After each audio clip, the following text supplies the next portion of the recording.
Chapter 2 The Extraordinary Hatch. Foxes like all kinds of things to eat, but especially they love chickens, and for hundreds of years the fox has killed and the chicken has been killed. But one fine day at Foxearth Farm, only a week after the fox had killed one fowl in an ambush of the great stone trough, some extraordinary chickens were hatched, who grew up to do some extraordinary things, as a result of which the foxes in their lives stopped, one way or another, loving them all together. It all began in a very usual way, when one of Farmer's hens went broody. Farmer, that was his name, just as there are bakers called Baker and butchers called Butcher, kept hens. As well as hens, he kept cows and pigs, and as well as cows and pigs, he kept foxes. He didn't in the least want to keep foxes, of course, but for many years, as the name of the farm tells, the sandy dells and the thick woods of that piece of country had been homes to generations of long-nosed, soft-footed, sharp-eared, red-coated chicken lovers. And because Farmer's grandfather and father before him had been, as he was, a little slapdash and a little happy-go-lucky and a little bit lazy even, generations of Foxearth Farm hens had had to learn the lesson that only the fittest survive. Had they been properly housed or penned up or properly shut up at nights, they might over the years have remained fat, dull, comfortable biddies, happy prisoners free from fear.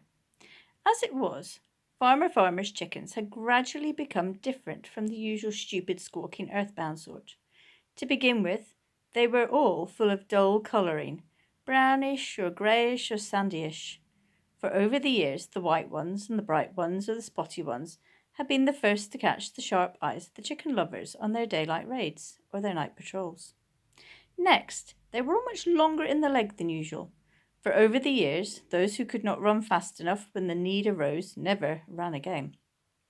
Thirdly, they were all quick-witted, for over the years, those who wandered around corners in a daydream, or went for walks too far from the barnyard, or waited too long before going to bed, never wandered or walked or waited again.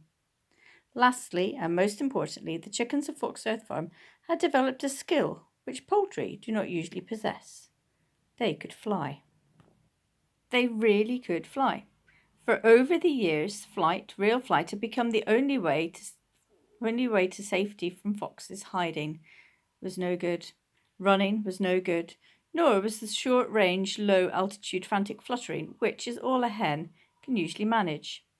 The Foxearth birds could usually remain airborne for long distances and could easily reach quite useful heights, such as, for example, the 30-foot high top of the stack of hay bales in Farmer Farm's Dutch barn, up to which there flew, with strong, confident beats of her long, graceful wings, the dullest, brown, longest-legged, sharpest-witted hen of them all.